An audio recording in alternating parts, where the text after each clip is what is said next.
As most of you already know, since it's very obvious if you look at my channel, my Blackpink bias is Jennie, and she is also my ultimate bias.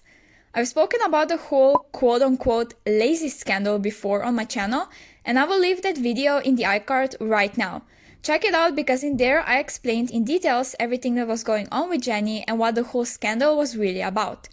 After 2 years of unimaginable hate she's been receiving without proper explanations for her condition, we finally have them.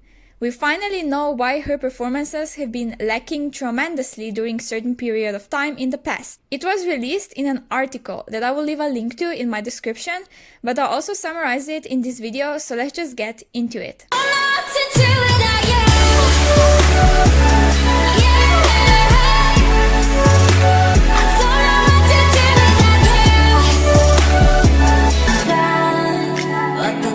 Jennie has been portrayed and made as a villain of K-pop since 2018 during D4 era.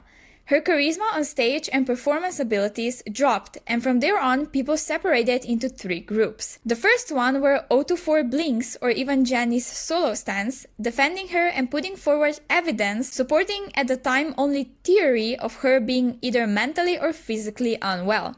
Most of us got shot down for blindly defending our faith and justifying her mistakes. The second group were straight up haters, who didn't let anyone or anything prove their theory of Jennie being the worst person to ever walk on this planet wrong. They would send her mean and nasty comments every chance they got, attacked people who defended her, and bully everyone who tried to give them a single brain cell. And the last, third group, were who I like to call theorists. These were people who came up with the craziest, most ridiculous theories on what's going on with Jennie and tried to debunk others that made at least a tiny bit of sense. Some theories they came up with were that she was pregnant, depressed, and just dumb shit like that. Keep in mind that at the time we had absolutely no idea what's going on with Jennie. YG stayed silent and is still silent as a matter of fact. We were just watching Jennie looking seemingly unwell, crying on stage, having panic attacks, using crutches for her sprained ankle, and leaving stage mid-performances, shaking horribly. We demanded answers, time after time, for days, weeks, months, years, but we got nothing. Until yesterday. An article was released by a Korean news outlet called Jennie is Amazing or something along those lines, where everything was explained. I'm not sure who their sources were, so I can't really tell you, but this is all apparently official and accurate. So let's see what was said in this article that started the movement of Apologize to Jennie. The first and biggest point that was made was her ankle injury. We probably all saw that one clip circulating K-pop social media of Jennie tripping down the stairs during one of their concerts in Japan, where her ankle got badly twisted and she was visibly in horrible pain, even screaming. This article states that she sprained or in other way injured that same ankle 9 times in total by now, from what we know, but it could have been more that we just don't know about. All of you that had your ankle sprained before know that even if you sprain it once, you won't be able to do certain movements again without pain being there. I sprained my right ankle for the first time in October 2018, and although it was a minor sprain, till this day I still can't do certain moves without feeling pretty bad pain. I can't imagine having to perform with an ankle like that, since every time you sprain it, the joints get looser and looser, because they are never able to grow back into their original form. The article also mentioned that although she injured her right ankle 9 times already, she never got a proper chance to rest it off and let it heal, which we all know is even more damaging. Putting force on a swollen and badly hurt ankle is a recipe for disaster. We don't exactly know if Jennie ever got a chance to rest and she simply chose not to because she didn't want to disappoint Blinks, or was her recovering never really an option in the first place? Both are possible, but I guess we may never know which one it really was. She also hurt the same knee 2 or 3 times, but we don't have more details regarding that. I just thought I'll put it in here since it was also mentioned. The very first time she hurt her ankle was during Blackpink's filming of their debut stage, where Jennie sprained her ankle and was even taken to the hospital for proper care. She was told to just sit in a chair, but instead she continued performing. The very last time we saw her injure her ankle and her knee as well was during practice for How You Like That comeback back in April, and she's been using crutches ever since. Just recently in June, she is no longer seen with them. There is also a huge problem with the stylist, us now knowing what Jennie is going through on a daily basis with pain from her damaged ankle.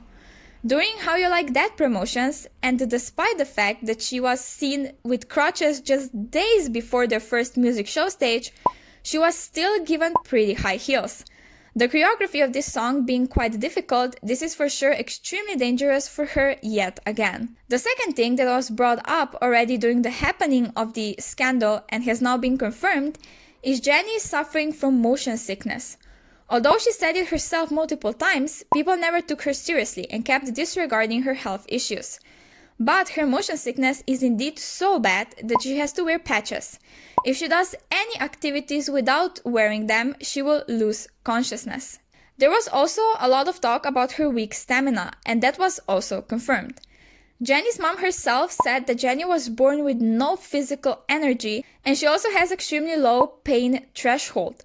She basically feels pain a lot easier and sooner than others, but as a result, also a lot more intensely. Jennie also suffers from panic attacks, which we already know since she had one on stage last year during Shopee event.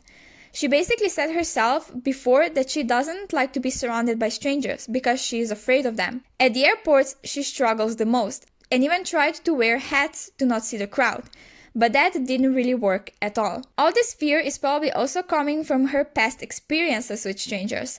Once a reporter almost bumped at her and she froze in place because she didn't know what to do as a result of her fear. There was also that one time when someone hit her injured foot with their suitcase, and apparently on purpose. She also in general suffers from some other health issues. She often has a hard time breathing, deals with allergies and other things I previously mentioned. Other than that, we don't know for sure about any other problems she may have, and although there is some insider info out there, it could be false, so I won't be talking about it in this video. As for YG, they are nowhere to be seen. You would expect from a company to defend their idol and clear the air before everything is blown out of proportions, but YG never did that. Never. Even when they were contacted about death threats being targeted towards her, they simply ignored them. Till this very moment, they did not release a single statement or apology. We are still waiting for it, but I doubt we will ever get it. Especially not before the release of their second pre-release single, which I'll be reviewing in my next video, by the way. It's just so sad that more than 2 years went by, yet they still feel absolutely no need to defend her in any way. But at this point, what she needs is an apology. An apology from her own company for doing absolutely nothing when the whole scandal was going on and she was receiving hate that very noticeably affected her mental health. An apology from every single news outlet that fed into this scandal and blew it out of proportions.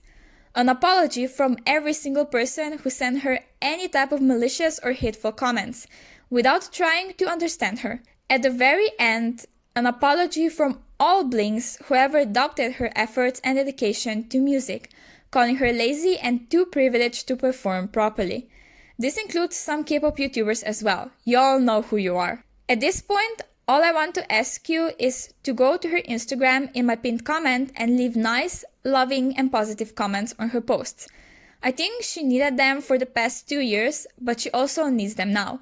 We owe it to her for letting her get dragged through the mud for doing nothing but trying her best, even when she didn't have to. For sacrificing her own health to make us happy. We truly do not deserve such a beautiful angel. Jennie has been the kindest and sweetest soul since forever and deserves nothing but absolute best. I'm so beyond proud of her for getting through this and keeping the fight. She is the strongest person I know, and I will never ever stop supporting her with every fiber of my body. I hope you can do the same, or at least respect her as a human being and an artist. Thank you.